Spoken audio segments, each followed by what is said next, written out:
Salamadolo andondera ho resantsika ireto tsara ho fantatra manaraka ireto. Anetoa masina ao vohy tsara marimarina kokoa raikitra ny fandravana ny tranon'olona. Fanorenana tanàna vaovao eny Avaradrano mitondra hafatra mahakasika an'izany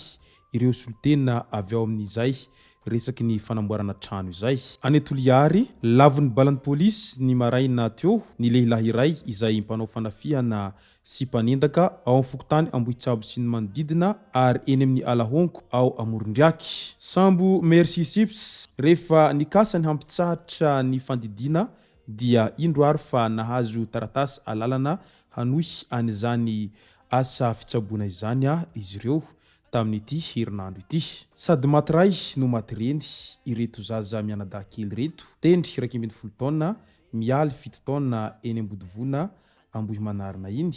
ka noraisiny solombavam-bahoaka Andriamampandry Todisoa niantoka ny saram-pianaran'izy ireo amin'ity fidiran'ny mpianatra ity. Resaka castration nankataovan'ny filan-kevitry ny Governemanta didi-panjakana mametraka ny fepetra fampiarana fanaovana an'izany castration izany. Ireo no fakafakaina amintsika ato anatin'ity video ity ka manasantsika rehetra anaraka an'ity video ity hatramin'ny farany. Azadino ny milike ny video antsika ary tsarovao hatrany miabone amin'ny chaîne antsika mba ahafahanareo manaraka tsy tapaka ny video zay lefany amin'ny sisy WATAWATA GASY toy izao ny fanaovana azy. Tsy ampiandrely isika fa avy hatrany tonga de vavany ndao-ary. Ny raha mahita sy ny raha nahalala fa noho ny fanolanana izay misesisesy ary efa matetika mo maheno an'izany trangana fanolanana izany izay tsy mitsahatra mitombo isan'andro dia nanapa-kevitra ny avy amin'ny Governemanta fa nametraka lalàna vaovao izay narosony Andriamatoa Andrinirina Rajoelina efa volana maromaro lasa moa izay amin'ny resaka fepetra izay ho ampiarina amin'ireo izay minia manolana izay.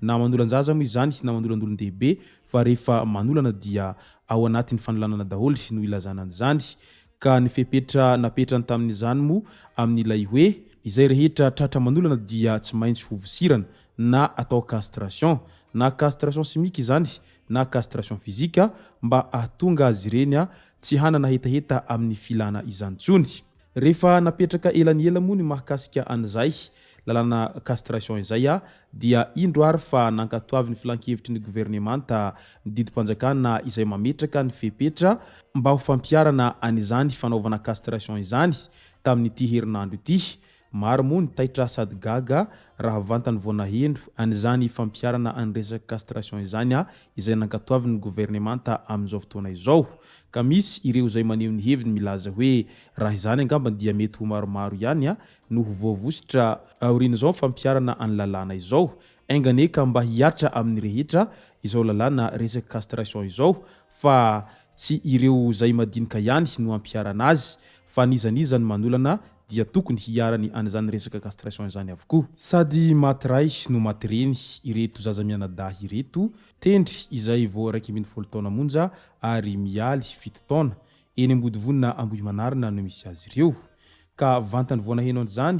ny solombavam-bahoaka Andriamampandry Todisoa dia avy hatrany no raisiny an-tanana ka niantohany ny saram-pisoratana anarana sy ny saram-pianaran'izy ireo ary ny fitaovam-pianarana rehetra mandavataona. Hatao izay ahatafita azy ireo hatramin'ny farany. Mangataka vavaka amintsika ho fanohanana ireo kamboty izay tsy misy mpiahy rehetra ho hiatrany solombavam-bahoaka Andriamampandry Todisoa raha nitafa sy nilaza amin'ny izay fanampiny an'ireto zazakamboty reto. Ka noho izany dia maromaroa nitahaka an'ity solombavam-bahoaka Andriamampandry Todisoa ity amin'izay fanampina ireo sahirana sy ireo mahantra izay fa raha tahaka azy daholo ny rehetra ataoko fa mba ho afaka hifaly ihany ireo kamboty sy ireo sahirana rehetra raha mba misy mpiahy tahaka an'izao. Ka hoy izay avy ety amin'ny WATAWATA GASY hoe hoe la velona ianao Andriamatoa Andriamapanditosoa ary Andriamanitra manankarim-pahasoavana no hamaly zato aveny izay vitanao izay.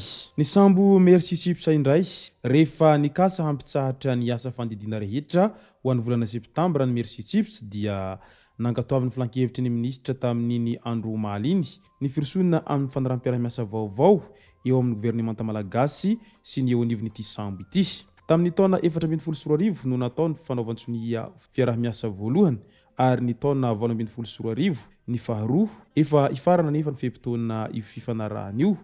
ka mila havaozana ka izao ndray dia misy ny fanavaozana vaovao izao ka tombotsoa lehibe ho an'ny vahoaka rehetra indrindra fa ny vahoaka amin'iny fahadran-masina antsinana iny any Toamasina iny moa ny fisin'ity sambo-pandidy ity izay manao fitsaboana maimaimpona moa zany mazava ho azy. Resaka tsy fandriam-pahalemana indray any Toliara lavon'ny balan'ny pôlisy ny maraina teo ny lehilahy iray izay mpanao fanafihana sy mpanendaka ao amin'ny fokotany Ambohitsabo sy ny manodidina ary ny eny amin'ny Alahonko ao Amorondriaky teo am-piomanana hanao ny asa ratsy sy ny izy ireo no nifanena amina pôlisy tamina fokotany Ambohitsabo ka izao lavo izao ny iray ary tafaporitsaka ny telo hafa eo ampitadiavana ny namany ny mpitandro ny filaminana amin'izao fotoana izao enganeka mba ho tratra izy ireo mba tsy hahafahan'izy ireo manohy an'izay asa ratsiny izay. Any Toamasina indray ao Vohitsara maromarany kokoa raikitra ny fandravana trano fitelo pôlisy no efa rava ao Vohitsara Toamasina ao ary feno ny mpitandro ny filaminana any an-toerana nandritra izay fandravana trano izay. Tsy misy mandray antso amina finday ny olona izay maventy nantsoina rehetra ary very hevitra ireo vahoaka ao Toamasina manoloana an'izany fandravana ny trano fihinan'izy ireo izany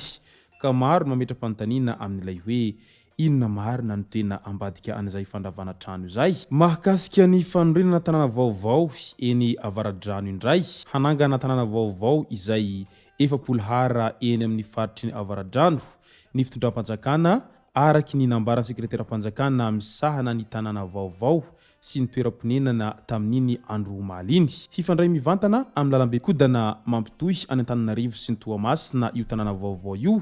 raha ny fanazavana ka hatolotra vita amin'ireo hisitraka azy ary kasaina ho vita amin'ny farantaona ity ireo tanàna vaovao ao amin'ny faritry ny Avaradrano ity ka maro sahady moa ny vahoaka malagasy amin'izao fotoana izao miandrandra sy manantena an'izany tanàna vaovao ary maro ny velom-panantenana sy manofinofy mba ahazo anjara amin'izany tanàna vaovao izay voanahorina izany. Ny amaranantsika azy dia mahakasika ny fifandraisana eo amin'ny Madagasikara sy ny Allemagne vonona ny hampiroborobo sy hanamafy ny fifandraisana eo amin'ny lafiny fifanakalozana ara-barotra sy ara-toekarena ary ny eo amin'ny lafiny fizahantany sy ny angova azoavaozana ary ihany koa ny fanabeazana ry zareo Allemagne. Ireo no anisan'ny noresahan'ny masovo Allemagne vaovao Andriamatoa Olivier Knorritz nandritra ny fanolorana ny taratasy manindry azy hipetraka sy hiasa eto Madagasikara tamin'ny filohan'ny Repoblika tamin'iny andro maliny. Nanambara ihany koa ity masovo ity fa vonona hatrany i Allemagne